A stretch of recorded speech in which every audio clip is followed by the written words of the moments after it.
Want to learn more about how insurance can leverage embedded payments to solve key customer needs and increase customer loyalty, unlock 2 to 5 times more revenue growth, and improve customer experience in quote, buy, and renewal processes?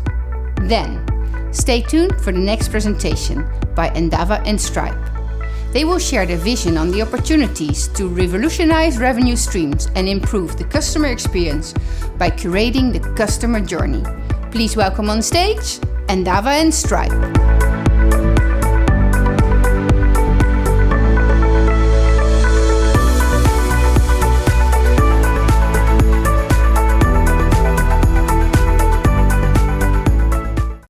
Hello everyone. We're extremely happy to see you all here today. Amazing to be on the stage with such amazing suppliers that we've got in the room here and other organizations. It's a real privilege, so thank you for having us. The ability to conduct and accept purchases seamlessly and with as little friction as possible is a fundamental ambition of most organizations, and there isn't a sector in Endava that we work in where we haven't seen a client who's had some form of payment enhancement on their list of priorities. Insurance is no different. With the emergence of new products, underwriting models, the impact of the insurtechs, who we see so many of here today, but especially the expectation and evolution of those expectations of customers over the last 2 years, we've seen in Endava a massive demand for a creative payment solution in the insurance market. And that is precisely why we have invited Stripe to join us on stage with us today in the form of Adrian Davis, who is the go-to-market lead in financial services and insurance, and Sam Dooley, who is the UK lead for Stripe's embedded payments and financial services offering. A very warm welcome to you both, and thank you for coming. This afternoon we'll give you a little taste of what embedded payments is within insurance and how both customers and organizations can reap the benefits of such solutions. So we'll kick off. Adrian, can you just give us a quick introduction of who Stripe are and what you do? Sure. First of all, Jai, thank you very much for inviting us today and sharing the platform with you. It's a pleasure to be here. Thanks to everyone for attending this session. So Stripe is concerned, and what we're trying to build is a technology infrastructure for the movement of money. Many of you out there will probably know Stripe as facilitators for online payments for digital native types of organizations. But in many ways, we've evolved from that. And today, we have a wide-ranging suite of payment software services and banking capabilities that are different to merely providing the ability to pay online. And our payments expertise really covers 3 main aspects. So accepting the payment in the first place, number 1. Number 2, business process improvement around the process of payment flows. And number 3, payments out, payments to third parties. So we prefer to see ourselves as a technology provider of payment services rather than a payments provider per se. Just quickly though, insurance. Why insurance? Well, we're really bullish about insurance at Stripe. 2 reasons really. First and foremost, we really see this industry as ripe for innovation. There's so much change that we can see taking place, and we want to be part of that. We want to support insurtechs with that mission. But also, secondly, what I just described, the services that Stripe provide insurers, is it covers that whole product life cycle that we're all very familiar with in insurance. So that's why we're here today, and that's why we want to say that we're bullish about insurance. Now, most of our clients, it's fair to say, are insurtech. That's our heritage. In Stripe today, we consider ourselves a startup, still, even today. And so that's why we get a real thrill working with many insurtechs. Some of the most successful out there, Cover, Zego, Lemonade, Cover Genius, and indeed many clients here today as well. But we really enjoy working with that side, with that part of the industry, because we think that's where the true innovation lies. But it's not just insurtechs. Increasingly, Stripe are advising large enterprise companies, large insurance companies, who, as part of their wider digital transformation efforts, want to modernize their payments infrastructure. So that's a brief overview, Jeff. Yeah, that innovation you speak about is something that in Endava we've seen insurtechs embrace massively within the payment space, and it's been fascinating watching that happen. I think one thing we can't get away from, though, is the lingo and buzzwords within the market and talking about embedded payments and embedded finance. I wonder whether it's worth just giving a quick description of the difference between from a Stripe perspective. Yeah, no, that's happy to do that, because I think you're right, it can be confusing. I think, look, at a basic level, embedded finance is the seamless integration of financial services into non-financial services companies, with one small caveat that I'll come back to. So a good example of that would be Amazon. So you're buying a big item ticket from Amazon, and they have the ability to offer you extended credit, or perhaps insurance on that TV or that washing machine that you happen to be buying. So that's a great example of embedded finance.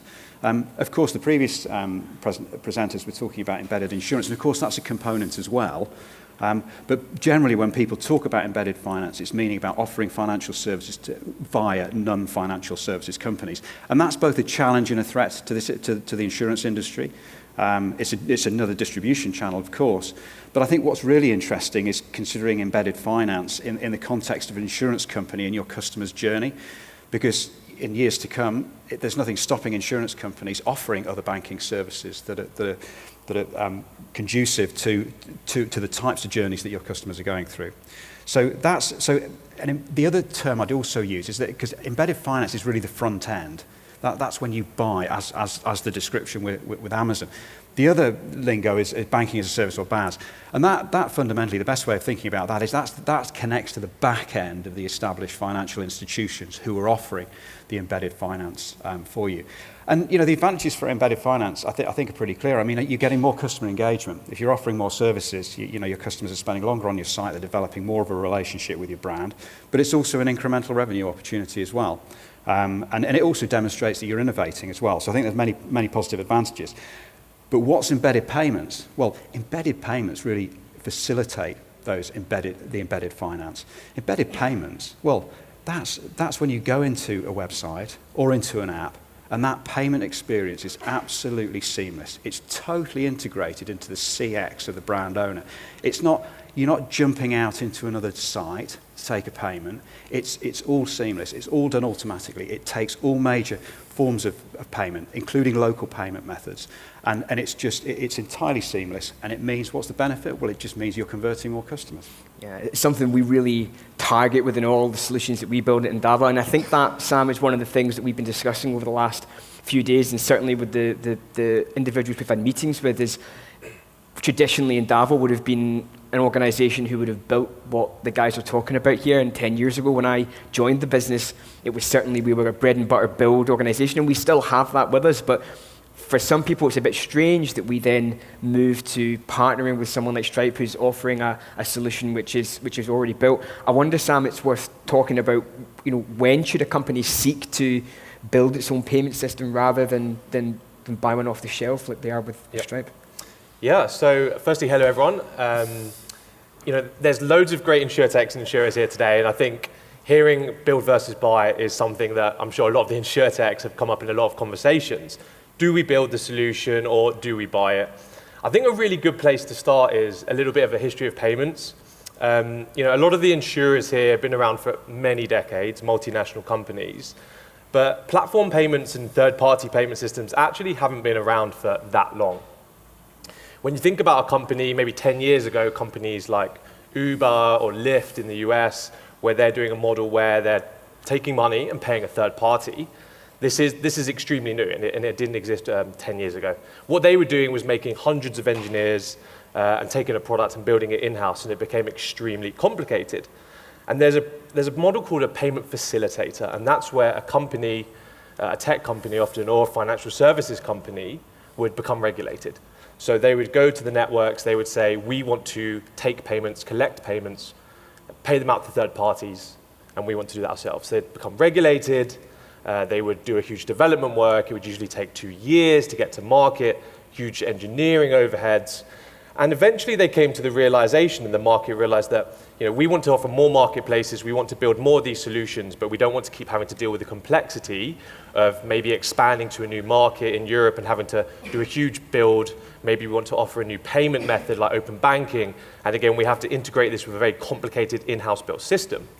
So that's when Stripe came along about 10 years ago, and we started to think, we will provide the infrastructure for these companies to do that for them. And so when they start thinking about, hey, we want to go to a new market, or hey, we want to offer new payment methods, or maybe pay out to more parties, they come to Stripe and they say, hey, we don't want to maintain this in-house build anymore. We want to offset a lot of this complexity so we can go to our customers and offer them what they want, whether that's a new payment method or a new fund flow or a new country. And so what we've seen is a lot of companies do not want to build in-house because payments is extremely complicated. It takes a lot of regulation, and they want a partner to do that for them.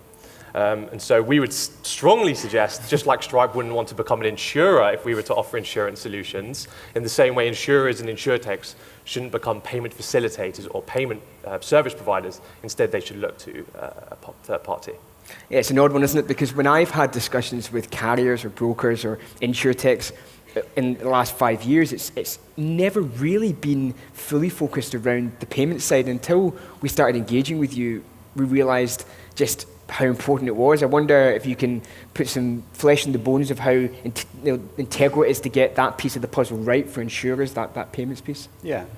I think insurance fundamentally is a promise to pay, and when I think sometimes in this industry we forget how complicated the ecosystem is in insurance. It is really different to many other industries, just in terms of the intermediaries and that flow of money. Brokers, agents, carriers, reinsurers, claims. It's a complicated world we inhabit. And I think what we also know, having worked on many engagements with you guys, is that movement of money is very complex. It's often manual. It's batched. Errors creep in. It's difficult to manage working capital in that sort of environment. And moreover, the technology that underpins it, particularly within many legacy insurers, is very old. It's not conducive to perhaps streamlining the controls or the processes that exist for this fund movement. And that's why Stripe are very interested in this area, because we have something called Stripe Connect, which is basically a platform for the day-to-day management of those money flows. So you can understand and interact very easily with third parties and understand at any one point in time you've got a single version of the truth that's important, not just from a CFO's perspective, because it means better management of working capital and better forecasting, but it just means a more efficient business. I always think that insurers, you guys have got enough on your plate assessing risk out there. Minimizing risk inside the organization is something that you should also be doing too. So do you think it's more understanding of how a modern payment solution can add a benefit to the full insurance experience in itself? Is that really what we're talking about here? Because what a lot of people associate payments with is these finance back-end departments, and we never really connect the customer advantage or the benefit that a modern payment solution can give. Do you think that payments can really add that? It can add a modern benefit to the market and to the life cycle? Definitely. Look, I think I really do think that payments is a source of competitive advantage and needs to be thought of in that way. Many of the clients that we work with, they've done some excellent work on customer journey, some really good personas and research, and really fully understanding their customer base. But we also find that some of that thinking can be siloed because of the nature of the organisation they work in. People will be concerned about premiums, claims, or other aspects of the product life cycle. And so therefore they don't see payments as a cross-cutting issue all the way through that product life cycle. There's three main benefits really. I think the first one is just to maximise return on investment around customer acquisition. That's absolutely crucial. And that's why a modern embedded payment solution within your app is absolutely the right thing to do with all the local payment methods as well. That's really important. But also, secondly, reducing churn. And that might be around mid-term adjustments, or it might just be that moment of truth when you provide your customer with next year's premium. But again, you just want to reduce any opportunity for the customer to move out of your loop. And then I think The third area that I think payments can really make a difference with is around payouts. And when I say payouts, I mean in one sense just paying out quicker. I mean we know that's what customers want, but it's not just quicker. I think there's cleverer ways of paying out as well. So for example, there are different. Rather than issuing a check, why not issue a virtual card? Or are there other ways of reducing the cost and the friction and making it more convenient for the customer? Or, in the case of a sick animal or a damaged car, the insurer can actually pay the provider direct, which is cleaner, reduces fraud, and reduces risk, and ultimately increases customer experience too. So, my urge would be to consider payments at front and centre. I don't think you can really disassociate customer experience with payments experience. Yeah, that was brought to life with us when we sat in the room and we did with some insurance clients. We looked at the full life cycle and we plugged in exactly where payments sat in that life cycle. And it was incredible to see that really what we're talking about here is cost savings. And you talk about churn, you talk about other things, but really what we're talking about is cost. And one of the big areas we saw was the recurring collection of payments. And what we're trying to do is bring into the market the idea of a different perspective of looking at it, maybe using subscription models to try and bring that down. Sam, can you talk about how Stripe are enabling that and talk through those conversations that we had? Yeah, so firstly, you've all heard me just speak about platform payments, where 10 years ago it was really challenging to manage onboarding of a merchant and paying out to a third party.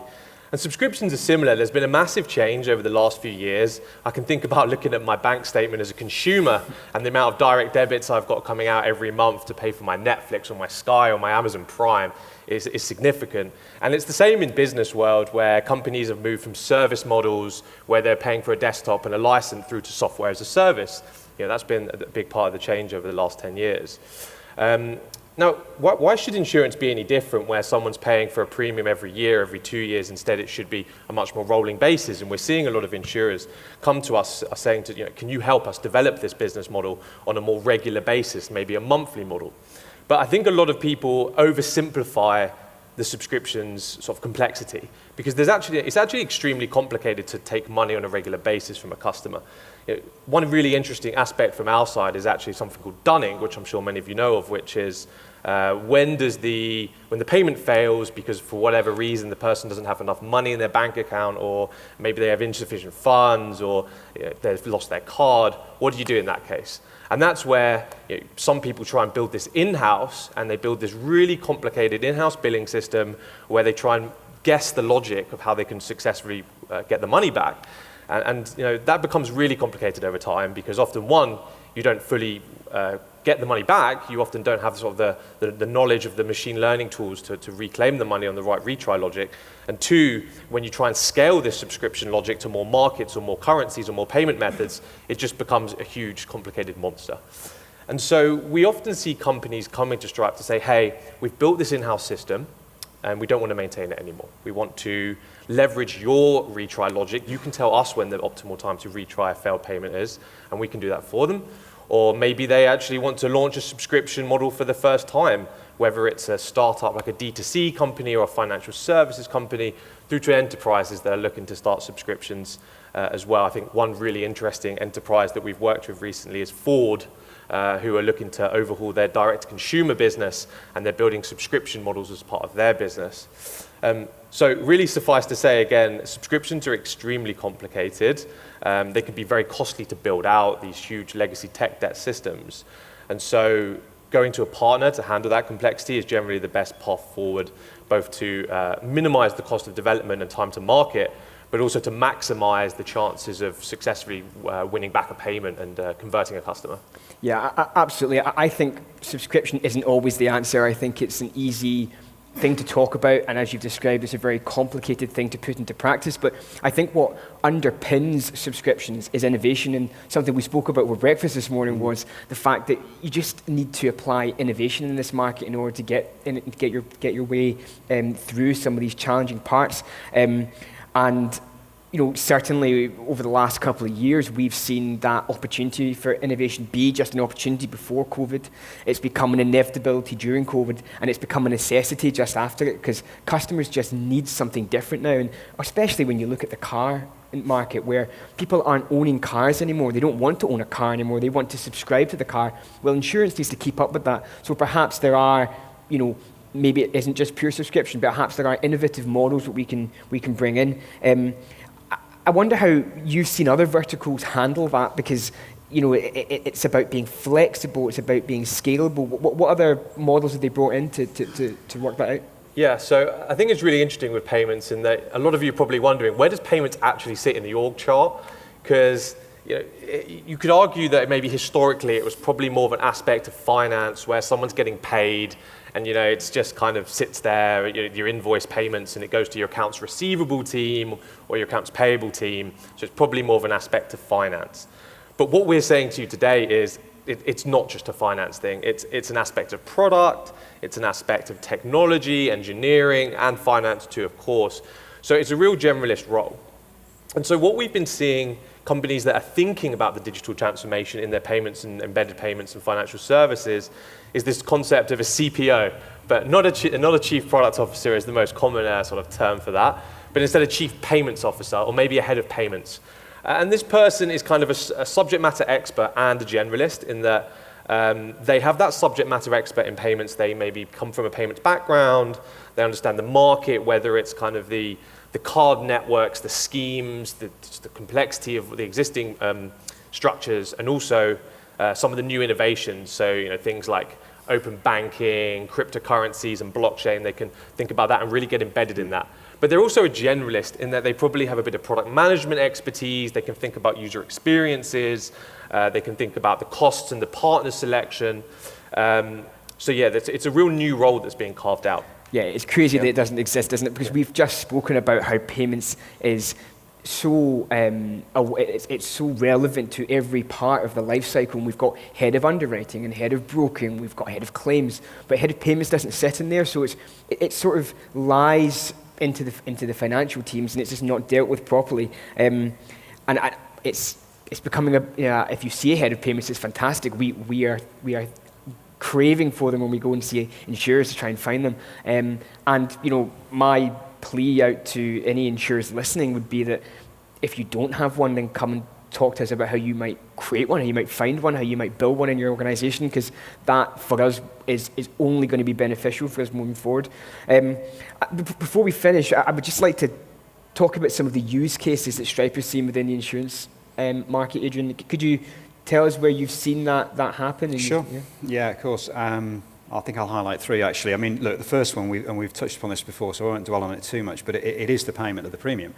That's a key use case that our clients are coming to. I mean, because they want to maximise the return on investment on those acquisition costs. And, and it's not just about the return as well, it's about the cost incurred as well, because if your payment gets declined, you're either going through a web chat or you're calling up the call centre. And frankly, they're calls you just don't need, and they cost money. It'd be far better to eliminate those. So that's certainly one of the use cases, and as I say, I won't dwell too much on that.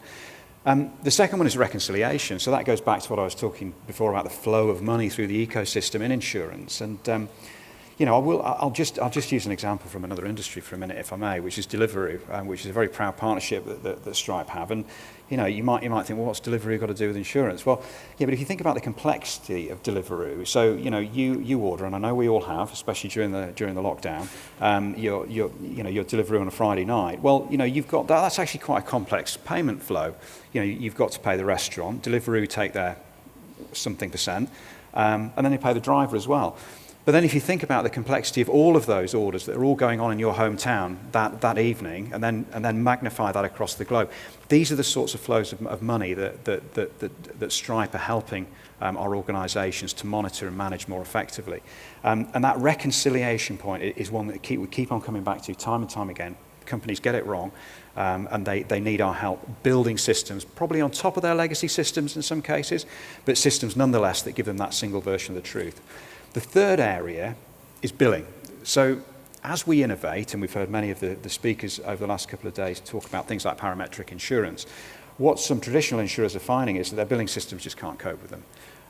They're called green screen. I don't think you guys know what green screens are, but basically they can't, they literally can't change the billing logic of those systems, and that's acting as a constraint on their innovation. So again, this is where Stripe comes in, sort of things like what Sam's just been talking about, subscription, to give insurers abilities to innovate their product offering. Yeah, talking about green screen, I think we mentioned this before when I went to an insurer a few years ago, and the system they were using for their policy admin system was older than me, and it was built in COBOL, and it was terrifying. They didn't even know what it was. It looked like teletext.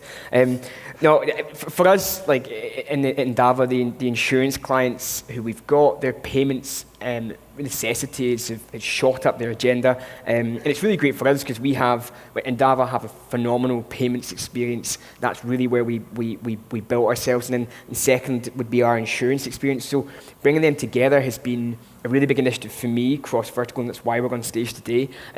But I think the underlying message there, and you alluded to it by bringing Deliveroo in, is that the solutions for the insurance market do not exist in the insurance market. They don't. They exist outside of it, and it's looking outside in order to understand that perspective, particularly around payments and how we can innovate in that space, because I'm a fundamental believer that the way in which the next, the aggregators were the big changer in the insurance market, the next one has to be the way in which customers can pay easily for their goods. The Amazon experience, the one-click buy your insurance experience, that has to come, and it's going to be driven by organizations like you who can bring that payments innovation to life. So before we end, a couple of minutes, I wonder if you've got any advice for any insurers or insurtechs or any individuals who want to set up an insurtech, how they might dip their toes into the embedded payment solution and how they might go about that. Yeah, so I think it's still really early on for the industry, and I think that's why it's so exciting, because there's a chance for insurers and insurtechs to sort of carve the path untrodden. We've talked about Deliveroo as one great example, but I'd also take heed from an industry that I see as particularly offline that has transformed over the last decade, and that's actually accounting. You can think about these software platforms that have enabled accountancies to really digitally transform their process. So think before, where there was a really offline flow of an invoice being issued by accounts receivable and then a payment made to accounts payable, and they were having to manually stitch together all these processes. The software platforms like Sage and Xero, two great examples of innovators in the space, have partnered with payment providers to essentially stitch together the whole flow from end to end. So I think that's one great example of where we can work with partners and really start to think, what is the art of the possible?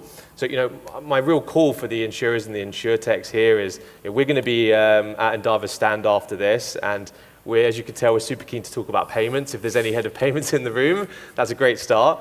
Or anyone else thinking about the payment journeys for insurers. So come over to the booth and, we can talk about what's the art of the possible and really collaborate on some of those different use cases and customer journeys. Yeah. If you told 18-year-old Jai 12 years ago that I'd be sitting, the next time I was in Amsterdam, I'd be sitting here talking about accounting, payments, and insurance, he would not have believed you or understood what you were talking about. Right, well, thank you very much, guys, and thank you for listening, those who have been, and those who haven't. You can read it back, you can listen to it back on the recording and hear it all again. It's been great being here and being in Amsterdam. I'd just like to say that we have a big team here in Endava representing the DACH region, the Benelux region, the UK region, the US region. We're super keen to have as many conversations as possible with you. Please just come up and say hi. And if you would like a free water bottle, then we have free water bottles, so you can come and get one. Please do go and apply for the one in the competition from the other company, though that sounded really cool. But if you want a free one, you can come and grab one from our stand. Our booth's in the front row. You can't miss us. You can't miss me because I've got a funny accent. But it's been really good to listen to you. Really good to talk to you. Really happy that we've been able to do it. And thank you again.